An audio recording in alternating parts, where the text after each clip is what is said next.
Troubled waters, the U.S. sounds the alarm on China's land reclamation projects in the disputed South China Sea.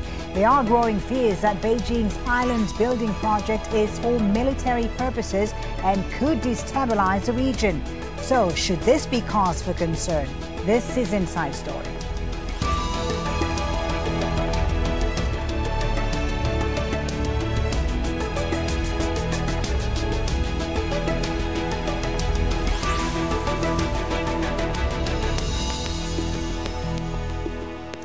Hello and welcome to the program. I'm Foliba Thibault. Out of step with international law. That's how the U.S. describes China's latest actions in the South China Sea. Speaking at the Asia-Pacific Security Summit, the U.S. Defense Secretary voiced deep concerns about the scale of Beijing's island building in the disputed territory. China says the criticism is not constructive and insists its activities are legitimate. But there are fears that the dispute could escalate into a conflict. We'll speak to our guests in just a moment, but first, this report from Al Jazeera's Margot Ortigas, who's at the meeting in Singapore. Angering the Chinese, a U.S. patrol plane flies over disputed waters in the South China Sea and captures just a portion of the Chinese reclamation in the area. China has built at least 7 man-made islets, over 800 hectares, where once there was only rocky outcrop. The U.S. calls the activity unprecedented. At an Asia-Pacific Security Conference in Singapore, Ashton Carter, the U.S. Defense Secretary, criticized China's aggressiveness. With its actions in the South China Sea, China is out of step with both the international rules and norms that underscore the Asia-Pacific security architecture and the regional consensus that favors diplomacy and opposes coercion. China disagrees and has ignored pleas for its controversial construction to stop. As far as China is concerned, it is the United States that is causing trouble. It is groundless to criticize China for affecting regional peace and stability through construction activities, since China has never taken any proactive measure. In fact, the disputes in the South China Sea has been there for decades. And over the past decades, the region has been peaceful and stable just because China's great restraint. The Philippines, Vietnam, and Malaysia, 3 of 5 other claimants to the disputed waters, also have their own installations, but nothing on the scale of China's reclamation. The Philippines has brought the dispute to an international tribunal for arbitration. But China has refused to participate in the proceedings, maintaining it has historical sovereignty. The Chinese aren't quite trusted, I think simply because on the face of it, it appears that the Chinese will say one thing and in action do quite another. And I think it doesn't quite square off. I think this is where the confusion lies and where the mistrust really lies. The U.S. and its allies fear that the struggle over ownership of the South China Sea could destabilize peace in the Asia-Pacific and affect trade and security in the rest of the world. Margot Ortigas reporting for Inside Story. Well, 6 countries are embroiled in the dispute, which centers around the Paracel and Spratly Islands in the South China Sea. China, the Philippines, Malaysia, Brunei, Vietnam and Taiwan have overlapping claims to this territory, but Beijing claims most of it. Although the islands are mostly uninhabited, they sit on vast oil and gas fields as well as some of the region's best fishing grounds. And control over the islands would also mean control over vital shipping routes. $5 trillion worth of seaborne trade passes through these disputed waters every year. Let's bring in now our guests for today's Inside Story. From Singapore, Malcolm Cook. He's a senior fellow at the Institute of Southeast Asian Studies. From Hong Kong, we have Andrew Leung, who's a China analyst and foreign policy specialist. And in New Jersey, in the United States, Gordon Chang, who's a foreign policy analyst, a U.S. foreign policy analyst and author who focuses on East Asia. Thank you very much indeed for being with us on Inside Story today. Andrew Leung in Hong Kong, if I may start with you. For decades now, China has done little to enforce its sweeping claim to the South China Sea. Why is that changing now? Why, despite the audible concerns from the U.S. and its neighbors? Well, as the Chinese officials were making the point, the China's claim of some of these islands have been for a long, long time, but because in the early decades, China was rather weak, and in fact, territorial integrity has been a very, very sore point in China's national psyche. China having suffered centuries of humiliation and foreign aggression. So now China is more powerful and has in a position to defend its claims. And in fact, China is not the first country building features over some of the disputed islets or drilling in disputed waters. They're not the only ones, Andrew, but China. So they're not the only ones, as you say, Andrew, but recently released satellite images but not on the same scale, yes. show that there's a dramatic expansion in China's construction of artificial islands, including an airstrip that appears to be large enough to accommodate fighter jets. What is the ultimate purpose here? What is the objective? What are they trying to do? Well, I think China is trying to strengthen its claims, bearing in mind, of course, China is not a major maritime power, as in the case of the United States.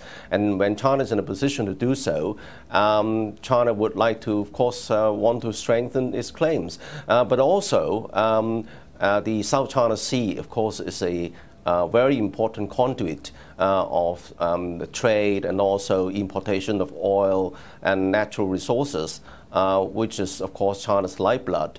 So that, of course, all these island chains, as it were, are part of China's security architecture.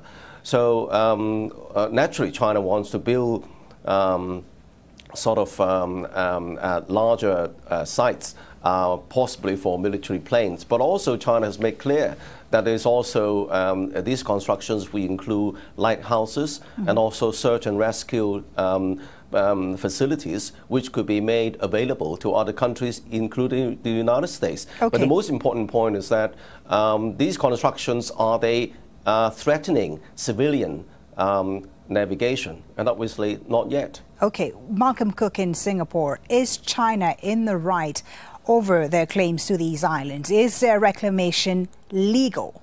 The legal status of the different islands and rocks in the South China Sea isn't clear at all and has never been ruled on. But as your report noted, the Philippines has tried to get a ruling that may come out next year in an international tribunal, and China has refused to recognize the jurisdiction. And China also probably would refuse to take these territorial disputes to the International Court of Justice. So at the moment, the Chinese position is not to let international law make a judgment on the sovereignty. There's probably one other point. Many of the islands that China is building are based upon features that are underwater at high tide. Natural features underwater at high tide, even if you have sovereignty over them, you cannot claim territorial waters for them. All you can claim is a 500-meter safety zone. So the recent calls by the Chinese Navy for the U.S. flights not to interfere into what they claim were Chinese territorial waters is probably not legal. Okay, so legally they're not in the right. Gordon Chang in New Jersey. Every year, of course, U.S.-China tensions take center stage at the Shangri-La Dialogue in Singapore this year. But just how much concern is there right now in the U.S. about the Chinese activities in the South China Sea? Do they feel that a red line has been crossed? Well, I think there is a feeling that a red line has been crossed, because when that P-8 Poseidon reconnaissance craft approached Fiery Cross Reef in the Spratly Islands, the Chinese referred to a military alert zone that they had established, which looks like an air defense identification zone in international waters. They told the Poseidon to go away. That clearly is an infringement on freedom of navigation. And as we just heard, China is claiming a territorial band of waters 12 nautical miles from these features, which was not permitted under the UN Convention on the Law of Sea or customary international law. You know, the United States has always defended the global commons, And so when China infringes on that, there certainly is a red line that people think China has crossed. As you know, Gordon, the Chinese say that this dispute has existed now for decades and that they've always shown restraint. That is the Americans who are instead engaging in provocation right now with these surveillance flights that you mentioned. Well, these surveillance flights are in international airspace. The United States has shown restraint. We did not do anything when China seized Scarborough Shoal from the Philippines in early 2012. And we have not done a number of things to defend freedom of navigation. Now there is concern in Washington and in other capitals, not only in the region but around the world. And that is why this is coming to a head at this particular time, because China's made it clear that it is going to infringe on the right to travel on international water and airspace. So I think restraint in the past has shown the Chinese there is no cost to further provocation. And so they've been more provocative. And now at some point, I think that countries around the world have said enough is enough. Andrew Leung in Hong Kong, you've just heard what Gordon said there. A lot of countries expressing concern. Is China hearing any of this? Are they open to a dialogue over this issue? No, I think China's well aware of all these concerns, and of course, it's, through diplomatic channels, has also been talking to a number of them. But I think that there is no way that China would give up her claims. In fact, there are other claimants equally not giving up theirs as well. But I think the situation needs to be managed very, very carefully. Neither China nor, of course, the United States or any countries in the region want to have an military confrontation, because once something happens, it's very difficult to control. So I think that the idea is how to manage the situation.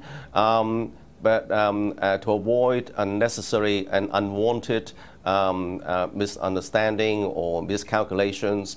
And then the posturing on both sides, there is a danger of the so-called security dilemma, which can spiral out of control. So I think it's quite helpful. For example, recently China said, well, they are also building lighthouses and search and rescue facilities, and these could be made available to other countries. Mm-hmm. But I think another possibility is to consider the possibility of joint development and joint management of resources. I think that China at some point did mention this idea.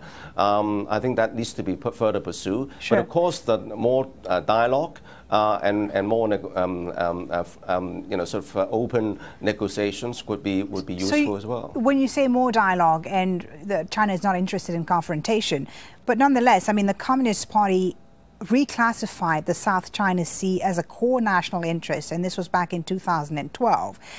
If this is a core national interest, it means that China perhaps is prepared to fight for it, is it not? Well, naturally, the South China Sea, as I was saying in the beginning, is of vital interest to China. Don't forget, apart from territorial claims, a large part of the shipping passes through the South China Sea, particularly through the choke points in the Malacca Strait, for example, which is controlled by an American 7th Fleet. So, and then shipping carries the not only trade, but the oil and resources, which is China's economic lifeblood. So that threatens the very stability of China. So naturally, there's a core interest, but it doesn't mean that China would necessarily threaten civilian navigation in the South China Sea. But of course, China is also trying to develop relations with its neighbors. And then for example, before the introduction of the Asian pivot, the whole South China Sea, I mean, there was no, the only disputes like this only happened during the past 10 years or so. Okay. I think that when China's becoming more and more influential in the region.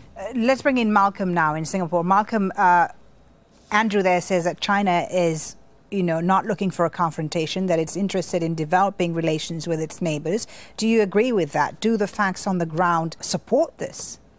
Recently, the Chinese Ministry of Foreign Affairs made the points that Andrew did and then called the Philippines a small state and argued that small states like the Philippines shouldn't persistently provoke large states, even though the Philippines was simply repeating their long-standing sovereign claims in the South China Sea through diplomatic and legal means, not through military means. Also, the argument that the very large military-scale land reclamation activities are for peaceful purposes of search and rescue would not match with the fact that the Chinese military has already put weapons on those islands, including potentially anti-aircraft guns. If you're building something for search and rescue and peaceful use by all countries, then I don't think you would put anti-aircraft weapons on it so quickly. So I think the Chinese are certainly being seen by not only the other smaller claimants in Southeast Asia as being militarily provocative, but many other countries that rely on that. One other point, what about these other claimants? Navigation is not only for civilian purposes. Okay, what about these other claimants that you mentioned and Andrew also mentioned, like Vietnam? Does this set a precedent for them, the fact that China is engaging in such actions in the South China Sea? I guess if you look, Vietnam, the Philippines, Malaysia, Brunei, and Indonesia, which has maritime boundary disputes with China in the South China Sea, do not have the capability to take on any scale of reclamation like China is undertaking now. So China is quantitatively and qualitatively doing things that no other claimant can do. And I certainly think the Philippines would disagree with the argument that the Chinese have only started to up the pressure after the U.S. announced the rebalance. They might go back to 1995, and the Vietnamese might go back to 1988, where they lost 62 naval officers in a military conflict with China in disputed waters. Gordon Chang in New Jersey, we know what's at stake for China and its neighboring countries, but what about the U.S.? What is at stake for them, and how would a dispute in this region affect the U.S. not just economically but also politically? For the United States, if there's been any consistent foreign policy over a course of 2 centuries, it has been the defense of freedom of navigation. And so this is a core American policy. The global commons is important to the United States and also to the open architecture, which it sponsored after the end of the Second World War, which has allowed this prosperity in Asia to occur. So this is where the United States has an interest. Of course, it doesn't have an interest in any rock or reef. We don't have territorial claims.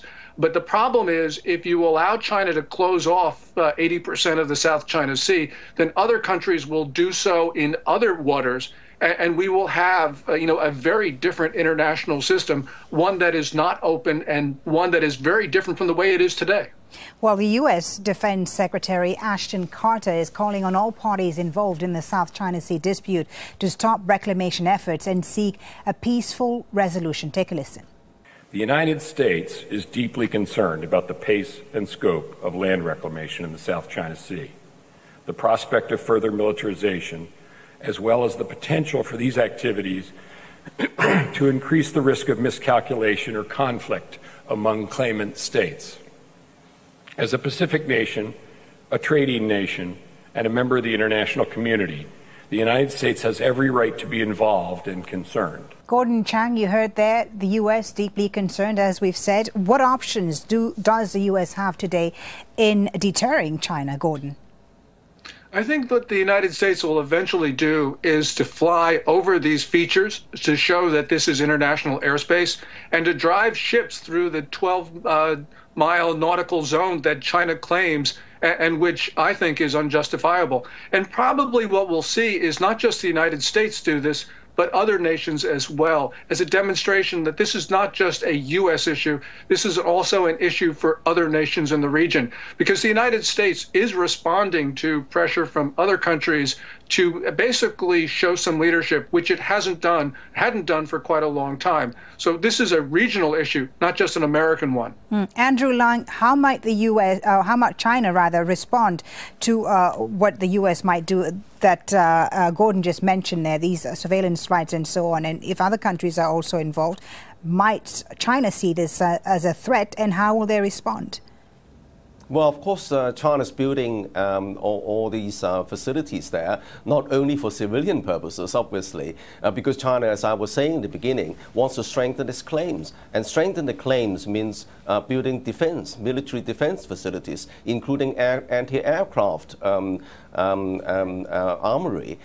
So this is understandable, particularly, as I was saying in the beginning, territorial integrity has been a very, very sore point in China's national psyche. So if all the claimants, of course, has a right to defend their claim, but if you see that these claims are being militarily challenged, then I think there is a possibility for unwanted escalation. I mean, China made it quite clear. What do you mean by unwanted escalation? What do you mean exactly by unwanted escalation? Well, in the sense, when I said unwanted, neither the United States nor China wants and can afford a war which can escalate out of proportion. And neither country wants it. So that's unwanted. But escalation is inevitable because I was saying that if both sides take postures which threatens the other side's core interests in an open and aggressive way, then there is a formula for escalation. So it's naturally, I think if neither country wants this, the way to handle this is how to manage the situation and create emergency mechanisms to minimize the risk for unwanted miscalculations and misunderstanding, but also build on mutual trust rather than exacerbating mutual misunderstanding. Malcolm Cook, what do you respond to that? Andrew says escalation is inevitable. What's your view on that? Is there a likelihood today of a direct confrontation between China and the US in the South China Sea? I think the likelihood is greater. I don't think it's a guarantee, but clearly these massive land reclamation activities put into direct threat for the first time in a U.S. point of view, but shared by Japan, Australia, and many others, the freedom of navigation, which includes in international waters military vessels as well. So now, through the militarization of the South China Sea, China is putting itself in direct confrontation with, as Gordon noted, a global U.S. interest. And so for the first time, the fears of the U.S. and China having a fundamental disagreement in the South China Sea is coming to bear because of China's massive land reclamation activities and its claims for territorial seas and airs around them. Okay, Gordon Chang, very briefly, you have the last word. There is no Asian NATO. There's no formal security architecture in this region. So how do you think this dispute can be resolved? Well, I think it's going to be resolved through countries working with the United States, trying to convince China that there is no solution for their territorial claims, that they'll have to litigate them, and that they'll have to discuss them with countries in the region. But, you know, I'm afraid that this will escalate because China has said war is inevitable. Okay, war is inevitable. We'll leave it on that note, which is not a very optimistic one, unfortunately. Thank you very much, Malcolm Cook in Singapore, Andrew Leung in Hong Kong, and Gordon Chang in New Jersey. And thank you as well for watching this edition of Inside Story. As always, we'd like to hear your thoughts. You can contact us on our program page at aljazeera.com. You can also post your comments at facebook.com/AJ Inside Story or tweet us at AJ Inside Story. From me, Foli Batibo, and the whole team, thanks for watching. Bye for now.